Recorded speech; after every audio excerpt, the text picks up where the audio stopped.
بسم اللہ الرحمن الرحیم نحمدہ ونصلی علی رسولہ الکریم اما بعد۔ ایک بزرگ کے مہمان بہت ہوا کرتے تھے۔ آم کا زمانہ تھا، آم خوب کھلایا جاتا تھا اور دسترخوان تو پھر چھلکے سے بھر گیا۔ کچھ نوجوانوں نے کہا حضرت میں چھلکا باہر پھینکا ہوں۔ انہوں نے پوچھا چھلکا پھینکنے کا ڈھنگ ہے؟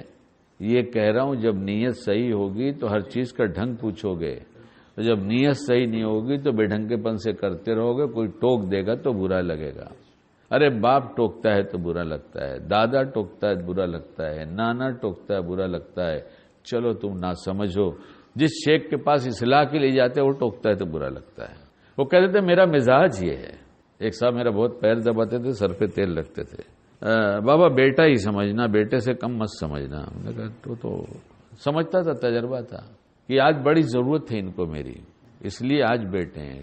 عزت بول سے دھوکہ نہیں کھانا۔ تم اپنی غرض کے لیے مت کرنا، نہ دینا، تم اللہ کے لیے دینا تاکہ وہیں بھول جانا۔ میرے جاننے والے لوگ تھے، میں وہاں رہتا تھا، تو گھر کا کام کاج کر کے جوان آدمی تھے، 10-1-2 بچے رہے ہوں گے، آ کے میرے پیر دباتے، میرے سر پہ تیل رکھتے، بیٹا سمجھنا۔ دھیرے دھیرے تھوڑے سے بڑے ہو گئے اور خود بھی سمجھنے لگے کہ میں بڑا ہو گیا۔ یہی اصل مرض ہے جس کو برا لگتا ہے، ورنہ یہ میں بڑا ہوں نکال دے خدا مل جائے گا، اسے ہی ملتا ہے جہاں سے یہ نکلتا ہے میری ہر رائے فنا ہے آپ پر۔ حضرت عمر رضی اللہ عنہ سے جو بات ہوئی اس کا خلاصہ یہ ہے، ایمان کامل نہیں ہو سکتا جب تک اپنی جان سے زیادہ محبوب نہ سمجھیں آپ علیہ السلام کو۔ اس کا خلاصہ یہ ہے۔ مخلص تھے، کہتے میں اپنی جان سے زیادہ تو آپ کو عزیز نہیں سمجھ رہا تھا، چھپا کے نہیں رکھتے تھے۔ آج سچ بات بولتے ہیں، سچ رہتی ہے۔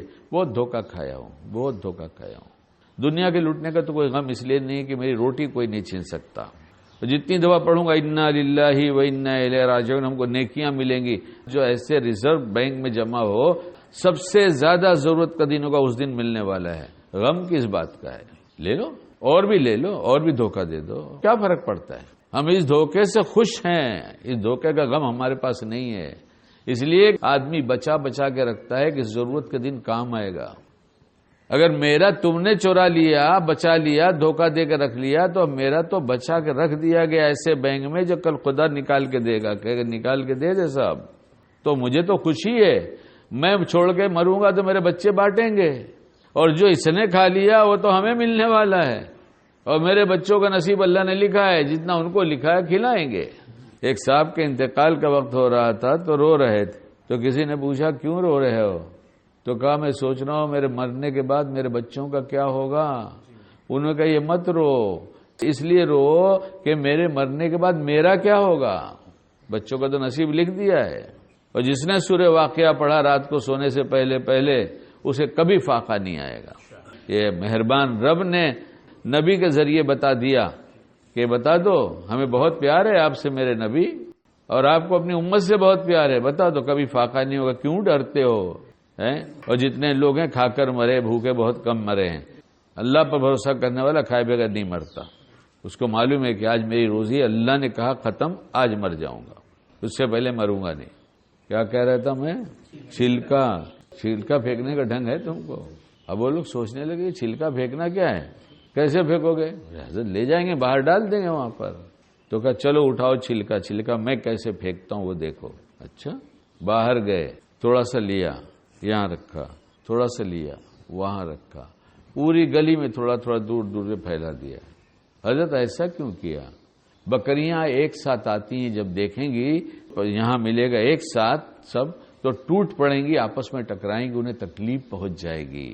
ہمیں تو کچھ خیال نہیں ہے، اپنی ذات سے طے کر لیں، آج سے نیتیں درست کریں گے اور اپنی ذات سے کسی کو تکلیف نہیں پہنچائیں گے۔ اور جس دن یہ ہو گیا اور یہ کہ یہ کام مجھے کیوں کرنا ہے، پہلے نیت، پھر مجھے کیسے کرنا ہے سنت۔ نیت اور سنت جس کے پاس آ گئی، اس کے پاس احسان کی وہ کیفیت کہ ہر دم اسے اللہ بھی یاد رہتا ہے، نبی بھی یاد رہتا ہے، یعنی ہر وقت اس کانٹیکٹ بنا رہتا ہے اس کا اللہ سے، کیونکہ ہر کام میں جاننا چاہے گا کہ اس میں کیا نیت کروں کہ میرا اللہ مجھ سے خوش ہوگا، کیا نیت کروں کہ یہ میرا دین بن جائے، اور پھر اس کو کیسے کروں کہ میرے نبی علیہ السلام کو جب ہمارے اعمال دکھائے جائیں تو خوش ہوتے رہیں، میرا امتی مجھے کبھی نہیں بھولتا۔ اللہ ہم سب کو باعمل بنائے۔